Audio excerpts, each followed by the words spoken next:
नमस्कार साथियों, अपन लोग चर्चा कर रहे हैं 10 मिनट की करंट अफेयर पे। अपन लोग जो डेली 10 मिनट की करंट अफेयर पे चर्चा करते हैं उसी पे अपन लोग पढ़ रहे हैं। लगभग हम 5 से 6 क्वेश्चन लेके चलते हैं लगभग, लेकिन उसमें आपके 30 से 40 क्वेश्चन अपने आराम से हो जाते हैं, क्योंकि कुछ स्टैटिक आप लोगों की जो भी जीके हो सकती है उस पर हम चर्चा करते हैं डेली। और इसके अलावा आप लोगों की जो बैक करंट अफेयर कुछ हुई है उससे रिलेटेड उस पर ही अपन लोग थोड़ा थोड़ा सा डिस्कस कर लेते हैं। तो आज का आप लोगों का पहला क्वेश्चन आप लोगों के सामने ये रहा, लिखा हुआ है अभी हाल ही में जो इग्नू यूनिवर्सिटी है जो दिल्ली में बनी हुई है, Indira Gandhi national open university, इसकी पहली महिला कुलपति जो है आपके कौन बन गई हैं। तो ध्यान रखना है आपके लिए, नाम है इनका उमा कांजी लाल। उमा कांजी लाल जो है ये इग्नू की पहली महिला कुलपति बन गई हैं। इन्होंने रिप्लेस किया है प्रोफेसर नागेश राव के लिए। इससे पहले इग्नू के ही यही आपके कुलपति हुआ करते थे, आपको ध्यान देना है। ये इंपॉर्टेंट क्यों है? अच्छा, ये थोड़ा सा आपको इग्नू के बारे में याद रखना है। ये दुनिया की सबसे बड़ी ओपन यूनिवर्सिटी है। जैसे मध्य प्रदेश की भोज यूनिवर्सिटी है, ऐसे इग्नू यूनिवर्सिटी है। इसका फॉर्मेशन हुआ था, स्थापना हुई थी 1985 में, दिल्ली में बनी हुई है, आपको ध्यान रखना है इस चीज़ का। तो अभी हाल ही में इग्नू की पहली महिला कुलपति बन गई हैं। इसे इंग्लिश में कुलपति को वाइस चांसलर बोलते हैं। इस चीज़ को हमेशा ध्यान रखना। चांसलर जो होते हैं ये आपके अगर राज्य की यूनिवर्सिटी है तो राज्यपाल होते हैं, और केंद्र की यूनिवर्सिटी है तो आपके राष्ट्रपति या उपराष्ट्रपति में से कोई एक होते हैं। इस बात को आपको ध्यान रखना है। देखिए, जानकारी के लिए पहले 2-3 चीज़ों पे अपन लोग थोड़ी सी चर्चा कर लें। जो विश्वविद्यालय होते हैं ये आपके 4 कैटेगरी में बांट के रखे हुए हैं। एक होता है आपका सेंट्रल यूनिवर्सिटी, एक होता है आपका राज्य की यूनिवर्सिटी यानी स्टेट यूनिवर्सिटी, एक होता है आपका डीम्ड यूनिवर्सिटी, और एक होती है आप लोगों की प्राइवेट यूनिवर्सिटी। सेंट्रल यूनिवर्सिटी या केंद्रीय विश्वविद्यालय वो होते हैं जो केंद्र सरकार के नियमों के अकॉर्डिंग स्थापित किए गए हैं। राज्य यूनिवर्सिटी वो होती हैं जो राज्य सरकार के नियमों के अकॉर्डिंग स्थापित की गई हैं। लेकिन डीम्ड यूनिवर्सिटी वो होती हैं जो यूजीसी के नियमों पे के आधार पे स्थापित की गई हैं। और प्राइवेट विश्वविद्यालय तो खैर स्वायत्त होते हैं, ऑटोनॉमस होते हैं, इनके खुद के रूल होते हैं यूजीसी के अकॉर्डिंग। मैं यहाँ पर बार बार नाम ले रहा हूँ यूजीसी। यूजीसी क्या है? यूजीसी का फुल फॉर्म होता है यूनिवर्सिटी ग्रांट कमीशन। इसे हिंदी में क्या बोलते हैं मान लो, विश्वविद्यालय अनुदान आयोग। यानी ये हमारे देश के अंदर सारी की सारी जो यूनिवर्सिटीज़ हैं इनके लिए ग्रांट देने का, इनके लिए परमिशन देने का, इनके लिए अनुदान देने का काम करते हैं। फॉर्मेशन हुआ था 1956 में, विनीत जोशी कौन है इसके चेयरमैन है, वहीं दिल्ली में इसका हेडक्वार्टर बना हुआ है। तो आपको ध्यान रखना है कि ये केंद्रीय यूनिवर्सिटी है, पहली चीज़। दूसरी चीज़, ये एक ओपन यूनिवर्सिटी है, ठीक है। तो अभी हाल ही में इग्नू की पहली महिला क्या बन गई हैं? वाइस चांसलर, या मैं कह सकता हूं कुलपति बन गई हैं। रागेश्वर नाव को इन्होंने क्या किया है? रिप्लेस किया हुआ है। तो ये सारी चीज़ें आपके लिखी हैं। विश्व की सबसे बड़ी यूनिवर्सिटी, इस चीज़ का ध्यान रखना। इस चीज़ के एवज में आपके लिए मैं 2 चीज़ें और बताते जाऊँगा, ध्यान देना आप लोग। अगर मैं मध्य प्रदेश की बात करूँ तो मध्य प्रदेश के अंदर भी कई यूनिवर्सिटी हैं, जिसमें पहली यूनिवर्सिटी सागर की डॉक्टर हरि सिंह गौर यूनिवर्सिटी कही जाती है। लेकिन सवाल ये है कि मध्य प्रदेश के अंदर कितनी सेंट्रल यूनिवर्सिटी हैं? तो वो है आप लोगों के 2 जो है, आपको याद रखना है। एक तो वही है doctor Hari Singh Gour university from Sagar, और दूसरी आप लोगों के अमरकंटक में बनी हुई है जो कि अनूपपुर जिले में है, जिसका नाम है इंदिरा गांधी राष्ट्रीय जनजातीय संस्थान या राष्ट्रीय जनजातीय विश्वविद्यालय जो है। ये जो है 2 यूनिवर्सिटी हैं जो मध्य प्रदेश में सेंट्रल यूनिवर्सिटी हैं, यानी इसके जो कुलाधिपति होंगे वो भारत के राष्ट्रपति होंगे। बाकी जीवाजी यूनिवर्सिटी के जैसे छोटी यूनिवर्सिटियाँ हैं ये स्टेट यूनिवर्सिटी हैं, इनके जो चांसलर होंगे वो उस राज्य के या मध्य प्रदेश राज्य के कौन होंगे? राज्यपाल होंगे। तो ये कुछ 1-2 चीज़ें आप लोगों को थोड़ी सी ध्यान रखना है। अगले क्वेश्चन, अच्छा ये कुछ महिलाओं की अपॉइंटमेंट अभी हाल ही में हुई है, इनके लिए थोड़ा सा आप लोग ध्यान देना। इसके लिए थोड़ा सा पढ़ लीजिएगा, मैं हर चीज़ नहीं बता सकता क्योंकि ये 10 मिनट का वीडियो होता है। जैसे ये लिखा हुआ है राष्ट्रीय महिला आयोग की अभी हाल ही में नई अध्यक्ष कौन है? विजय किशोर रहाटकर। ऐसे ही कुछ न्यू अपॉइंटमेंट हुई हैं जिनमें महिलाएं बनी हैं। कोई वर्ल्ड की पहली हैं, तो किसी ऑर्गेनाइजेशन की पहली हैं, तो कोई भारत की पहली है। थोड़ा सा आप इसको देख लीजिएगा। अगला क्वेश्चन लिखा हुआ है अभी हाल ही में भारत ने किस देश के साथ बोल्ड कुरुक्षेत्र 2025 आपका जो एक्सरसाइज है उसका आयोजन किया? देखिए, हर देश के अंदर विभिन्न प्रकार की जो सेनाएं होती हैं, यानी जो मिलिट्री फोर्सेज होती हैं, चाहे जल सेना हो, चाहे थल सेना हो, चाहे वायु सेना हो, इसके अलावा जो पैरामिलिट्री फोर्सेज होती हैं आप लोगों के, चाहे बीएसएफ हो, आईटीबीपी हो, आप लोगों की सीआरपीएफ हो, एनडीआरएफ हो, सीआईएसएफ हो, इस प्रकार के आप लोगों की जो विभिन्न प्रकार की सेनाएं होती हैं ये दूसरी सेनाओं के साथ जो है क्या करती हैं? एक्सरसाइज करते हैं। इससे हमें पता चलता है कि वो किस टेक्नोलॉजी का यूज़ कर रहे हैं और हम किन टेक्नोलॉजी का यूज़ कर रहे हैं। कल के दिन अगर किसी से युद्ध होता है तो हम जो है कितने पानी में है, सामने वाला कितना पावरफुल है, उन सब चीज़ों को एक्सप्लोर करने के लिए एक्चुअल में ये विभिन्न प्रकार के एक्सरसाइज होते हैं। तो अभी हाल ही में भारत का एक एक्सरसाइज हुआ है जिसका नाम है बोल्ड कुरुक्षेत्र एक्सरसाइज 2025, और इसको ऑर्गेनाइज किया है इसका जो ऑर्गेनाइज जो हुआ है वो कहाँ पे हुआ है, भारत के अंदर हुआ है। और ये अपन किसके साथ करते हैं, जोधपुर के साथ, सॉरी ये अपन सिंगापुर के साथ करते हैं, ध्यान दीजिएगा। यहाँ लिखा हुआ है, मैंने ध्यान रखना, बोल्ड कुरुक्षेत्र एक्सरसाइज भारत और सिंगापुर के बीच हुआ। कहाँ पे हुआ है, जोधपुर में हुआ। पहली बार कब हुआ था, 2005 में हुआ था। सिंगापुर की कैपिटल सिंगापुर सिटी है। पैसिफिक रीजन जो आप लोग का एशियन प्रशांत महासागरीय क्षेत्र है, इसमें स्थित एक देश है। थर्मन सनमुगरत्नम जो है इसके कौन है, आप लोगों के राष्ट्रपति हैं। थोड़ा सा ध्यान देना इन सब बातों पे आप लोग है। अब यहाँ मैंने आपके लिए एक्सरसाइज के बारे में कुछ बताया। अब मैं 2-3 चीजें आप लोगों के लिए यहाँ पे बता दूं। दुनिया से हम विभिन्न प्रकार की एक्सरसाइज करते हैं, एग्जाम में कई क्वेश्चन आते हैं।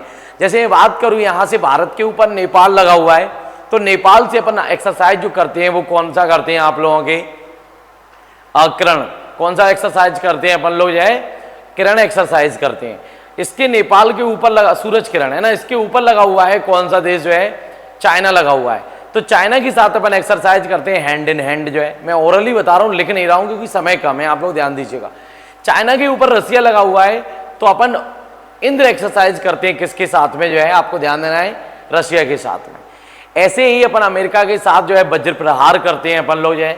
युद्धाभ्यास नाम का भी एक्सरसाइज अपन लोग इसके साथ करते हैं। इंग्लैंड के साथ अपन लोग जो है कॉन्कर एक्सरसाइज करते हैं, मालाबार एक्सरसाइज करते हैं, अजय वॉरियर एक्सरसाइज करते हैं। इसी प्रकार से अपन लोग जो है, जैसे थाईलैंड है, थाईलैंड के साथ अपन मैत्री एक्सरसाइज करते हैं जो है ना। ऐसे ही आपका बांग्लादेश से संप्रीति एक्सरसाइज करते हैं अपन लोग जो है ना। गरुण और वरुण एक्सरसाइज और शक्ति एक्सरसाइज अपन लोग फ्रांस के साथ करते हैं, जबकि गरुण शक्ति वरुण शक्ति अपन लोग इंडोनेशिया के साथ करते हैं। तो ये 8-10 जो एक्सरसाइज मैंने बताए हुए हैं आपको ओरली, इनको आप लोग थोड़ा सा याद रखिएगा। इसी क्रम में एक एक्सरसाइज था जिसका नाम है बोल्ड कुरुक्षेत्र, अपन ने सिंगापुर के साथ में किया था। ठीक है, तो ये बेसिक चीज आपको थोड़ा सा ध्यान रखना है। अगला क्वेश्चन दिया हुआ है आप लोगों के सामने, अभी हाल ही में भारत ने 20% एथेनॉल में जो मिश्रण है उसका जो टारगेट जो सेट किया था भारत सरकार ने निर्धारित समय से कितने वर्ष पहले प्राप्त कर लिया है, 5 साल पहले इसके लिए प्राप्त कर लिया है। ये क्वेश्चन आप लोगों के लिए ऐसे समझ में नहीं आएगा, मैं यहाँ समझा रहा हूँ आप लोगों के लिए, उस हिसाब से समझिए जरा। देखिए सीधी बात यह है कि 2003 में भारत सरकार ने एक प्रोग्राम चलाया था जिसका नाम था इथेनॉल सम्मिश्रण प्रोग्राम जो है, यह कार्यक्रम। इसका उद्देश्य ये था कि हम जो पेट्रोल डीजल के ऊपर हमारी जो डिपेंडेंसी है ना, जो कि एक प्रकार का जीवाश्म ईंधन है जिससे प्रदूषण होता है आप लोगों के, और कभी ना कभी ये खत्म होगा, इसके ऊपर डिपेंडेंसी अपन क्या करें, थोड़ा सा कम कर दें जो है ना। तो इसके चक्कर में अपन ने क्या किया, एक नई चीज की व्यवस्था की, क्यों ना ऐसा ईंधन बनाया जाए जिससे क्या हो जो है, जो कैसा हो जो है, जैविक ईंधन हो जाए, जिसे पेट्रोल डीजल में मिलाया जा सके। तो जैसे आपने देखा होगा मक्का हुआ, जैसे गेहूं हुआ, जैसे गन्ना हुआ, ये जो फसलें होती हैं, इन फसलों से एक आपका ईंधन बनता है जिसका नाम होता है इथेनॉल जो है। आपको ध्यान देना है, ये इथेनॉल जो ईंधन है ना, इसी के लिए जो है पेट्रोल डीजल में अब मिलाया जा रहा है। आपको याद रखना है, भारत सरकार ने 2003 में ये टारगेट सेट किया था कि अगले 20 सालों में, यानी 2022 तक हम जो है, हम 10% जो है पेट्रोल डीजल में क्या मिलाने लग जाएंगे, आपके इथेनॉल मिलाने लग जाएंगे, हर प्रकार के आप लोगों के पेट्रोल डीजल में। हमने बड़े आराम से 2022 तक ये टारगेट अचीव किया। देन इसके बाद में भारत सरकार ने 2022 में टारगेट सेट किया कि हम 2030 तक, यानी आने वाले अगले 8 साल के अंदर हम 20% यानी E20 यानी हम इथेनॉल जो है ये कितने परसेंट मिलाएंगे पेट्रोल डीजल में, 20%। तो हमने इस टारगेट के लिए 2030 की जगह 2025 में ही अचीव कर लिया, यानी हमने ये टारगेट जो है 5 साल पहले ही प्राप्त कर लिया। 2022 में 10% इथेनॉल मिलाने का टारगेट अचीव किया था 20 साल में, लेकिन 3 साल में ही हमने 20% का टारगेट अचीव कर लिया है।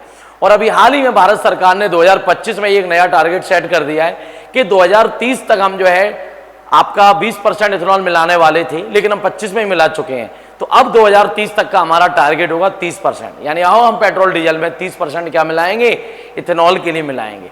इससे ये होगा कि वायुमंडल क्या होगा, कम प्रदूषित होगा, जिससे अपन नेट जीरो एमिशन के टारगेट के लिए क्या कर पाएंगे, 2070 का जो हमारा टारगेट है उसके लिए क्या कर पाएंगे, उस और अपन धीरे धीरे बढ़ पाएंगे, उस टारगेट को अपन अचीव कर पाएंगे। अब सवाल ये है कि नेट जीरो क्या है, तो 2 मिनट की ये कहानी और सुन लीजिए। तो नेट जीरो क्या चीज है, सीधी बात है, जो ग्रीन हाउस गैसेज हैं, जैसे सबसे बड़ी green house gas carbon dioxide, methane भी है आप लोगों की, ओजोन भी है।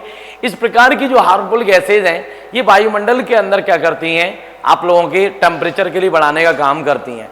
तो हर देश जो है इस काम की ओर बढ़ रहा है, इस टारगेट की ओर बढ़ रहा है कि हम कार्बन डाइऑक्साइड का उतना ही जो है हम इसके लिए क्या करें, प्रोड्यूस करें, उतना ही एक्सक्रीट करें जितना इसका निपटान हो सके, इसको सोखा जाया जा सके। यानी मैं यहाँ पर सांस ले रहा हूँ तो मैं कार्बन डाइऑक्साइड के लिए रिलीज कर रहा हूँ, और मेरे द्वारा सांस में छोड़ी गई कार्बन डाइऑक्साइड पेड़ पौधे क्या कर लें, अपने प्रकाश संश्लेषण की क्रिया में क्या कर लें, अब्जॉर्ब कर लें।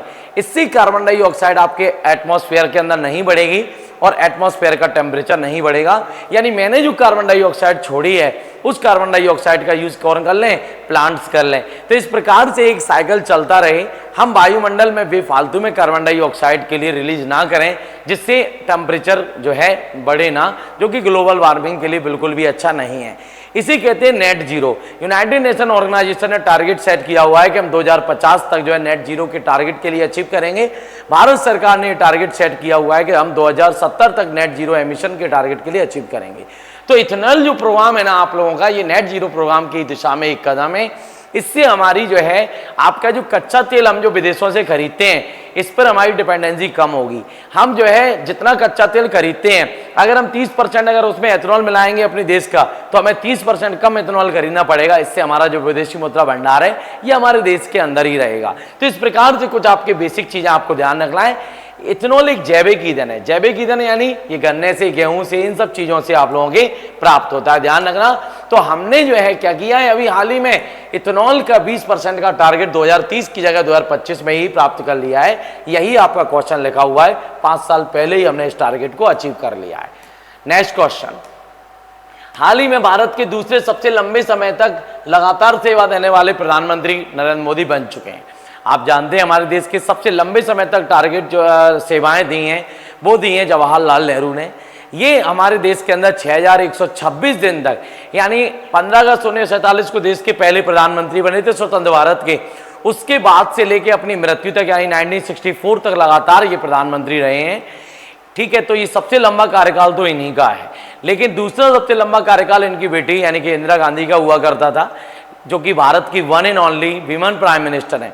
अभी हाल ही में इनके टारगेट के लिए क्या कर दिया है, डिफीट कर दिया है। किसने? प्राइम मिनिस्टर नरेंद्र मोदी ने। यानी प्राइम मिनिस्टर नरेंद्र मोदी भारत के अंदर जवाहरलाल नेहरू के बाद में दूसरे लंबे समय तक प्रधानमंत्री रहने का रिकॉर्ड अचीव कर चुके हैं। लिखा हुआ है नरेंद्र मोदी भारत के लगातार सबसे लंबे समय तक प्रधानमंत्री रहने वाले दूसरे पीएम बन गए। इंदिरा गांधी का रिकॉर्ड इन्होंने तोड़ दिया है, 4077 दिन का, ध्यान रखना, जो कि 1966 टू आपके 77 तक रहे थे। ठीक है, तो इस रिकॉर्ड को तोड़ दिया है प्राइम मिनिस्टर नरेंद्र मोदी ने, जो 4078 दिन से ऊपर क्रॉस कर गए हैं और लगातार बने हुए हैं जो है प्रधानमंत्री जो है। आप जानते हैं देश के प्रधानमंत्री पहली बार नरेंद्र मोदी कब बने थे आप लोगों के? 2014 में। ठीक है, तो आपको ध्यान है 282 सीटें इन्होंने लोकसभा की जीती थी। दूसरी बार ये बने थे 2019 में। दूसरी बार इन्होंने 303 सीटें जीती थी। तीसरी बार इन्होंने 2024 में लोकसभा का चुनाव लड़ा और एक नारा दिया था अब की बार 400 पार। लेकिन 400 पार तो नहीं हुआ, लेकिन वो टिक गए 240 पे ही है। यानी कि यहाँ बहुमत की भी सरकार नहीं बनी, 2 पार्टियों से सहयोग लेना पड़ा और फाइनली सरकार बनी है आपकी, ध्यान देना है। तो ये आपके कब तक होंगे? 2029 तक देश के क्या रहेंगे? ये प्रधानमंत्री रहेंगे। 2002 से लेके आपके 2014 तक जब प्रधानमंत्री नहीं थे उससे पहले तक ये गुजरात के क्या रहे हैं? मुख्यमंत्री रहे हैं। नरेंद्र मोदी जो है ना, ये उत्तर प्रदेश का एक शहर है वाराणसी, वहां से आपके सांसद हैं। बाकी सारी चीजें आपके बोर्ड पे लिखी हुई हैं, आप लोग इस चीज को थोड़ा सा देख लीजिएगा। ठीक है, सबसे लंबे समय तक का रिकॉर्ड किसके नाम है? जवाहरलाल नेहरू का। सेकंड आ गए हैं मोदी जी और थर्ड नंबर पे इंदिरा गांधी को इन्होंने पीछे छोड़ दिया। चाइना। अगला क्वेश्चन लिखा हुआ है 5th नंबर का, हाल ही में CO2 को शक्कर में बदलने की उपलब्धि किसने हासिल की है? तो भैया एक पड़ोसी देश है भारत का जिसका नाम है चाइना। ये दूसरे नंबर का सबसे बड़ा जनसंख्या वाला देश कहा जाता है अब, क्योंकि भारत की जनसंख्या इसके लिए बीट कर दी है। भारत की जनसंख्या हो चुकी है 148 करोड़, जबकि चाइना की जनसंख्या 141 करोड़ पे ही रुक गई है, ध्यान देना है। तो अभी हाल ही में CO2 यानी जो नेट जीरो एमिशन के टारगेट को अचीव करने के लिए ही चाइना के वैज्ञानिकों ने नई टेक्नोलॉजीज खोजी। यानी हम जो कार्बन डाइऑक्साइड रिलीज कर रहे हैं और विभिन्न प्रकार के जो भी सोर्स कार्बन डाइऑक्साइड रिलीज कर रहे हैं उनको शक्कर में बदलेगा। ये देखिए कितनी अजीब बात है, शक्कर में बदलेगा, शुगर में चेंज करेगा। तो अभी हाल ही में CO2 को शक्कर में बदलने की टेक्नोलॉजी किसने आपके रिलीज बनाई है? चाइना के साइंटिस्ट हैं, ध्यान रखना। चीन के वैज्ञानिकों ने ऐसी तकनीक खोजी है, CO2 को बायो ट्रांसफॉर्मेशन सिस्टम के आधार पर चीनी में बदला जाएगा, ध्यान देना है इस तकनीक में। अच्छा, चाइना की कैपिटल है बीजिंग, प्रेसिडेंट है इसके शी जिनपिंग, ध्यान रखना, ठीक है। तो ये कार्बन बाजार का पहला अंतर्राष्ट्रीय सम्मेलन, ये दूसरी चीजें आप लोगों की दी हुई हैं। ये कुछ जैसे हमारा जीरो कार्बन का टारगेट 2070 जो मैंने अभी थोड़ी देर पहले चर्चा की, तो ये सारी चीजें आपको थोड़ा सा ध्यान रखना है। वही सारी चीजें हैं जो मैंने यहाँ पर अभी आप लोगों को वो ली हैं, ठीक है। नेट जीरो एमिशन, उतना ही आप CO2 निकालिए जितना पेड़ पौधे सोख सकें, इसे ही बोलते हैं नेट जीरो। हमें एकदम जीरो नहीं करना है कार्बन डाइऑक्साइड, वरना पेड़ पौधे अपना भोजन कैसे बनाएंगे, समझ रहे हैं ना आप बात के लिए। तो हमें सिर्फ उतना CO2 रिलीज करना है जितना पेड़ पौधे और दूसरे जहां भी इसका यूज है उसमें यूज में आ सके, बस वायुमंडल में फालतू ना फैले। अशोक, नेक्स्ट क्वेश्चन, अशोक स्तंभ की प्रतिकृति का भी हाल ही में अनावरण किया गया है श्रीलंका में, ध्यान रखना है। अशोक स्तंभ आप लोग जानते हैं भारत का राष्ट्रीय चिन्ह है। 26 जनवरी 1950 को, यानी देश का जब हमारा देश गणतंत्र बना था, उस समय भारत सरकार ने इस चिन्ह के लिए राष्ट्रीय चिन्ह के रूप में अडॉप्ट किया था। सभी लोग इस चीज के लिए जानते हैं कि दुनिया के अंदर जो है एक्चुअल में हमारे भारत के अंदर एक राजवंश हुआ करता था बिहार के अंदर, जिसका नाम था मौर्य वंश।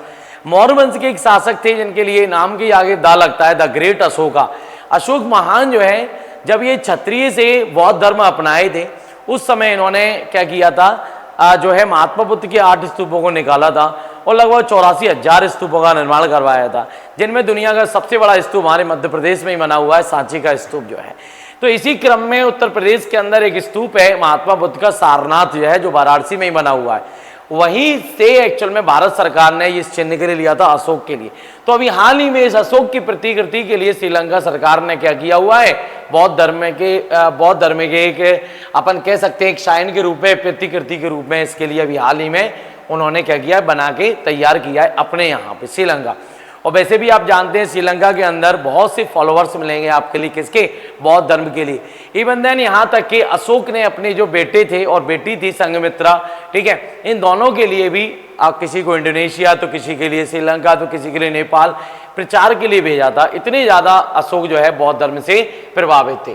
तो श्रीलंका के अंदर अभी हाल ही में अशोक स्तंभ की प्रतिकृति का अभी हाल ही में क्या किया गया है, अनावरण किया है। यही सारी चीजें आप लोगों के बोर्ड पे लिखी हुई हैं, आप लोग थोड़ा सा देख लीजिएगा। कल एक नई वीडियो के साथ अपन उपस्थित होंगे। Thank you so much.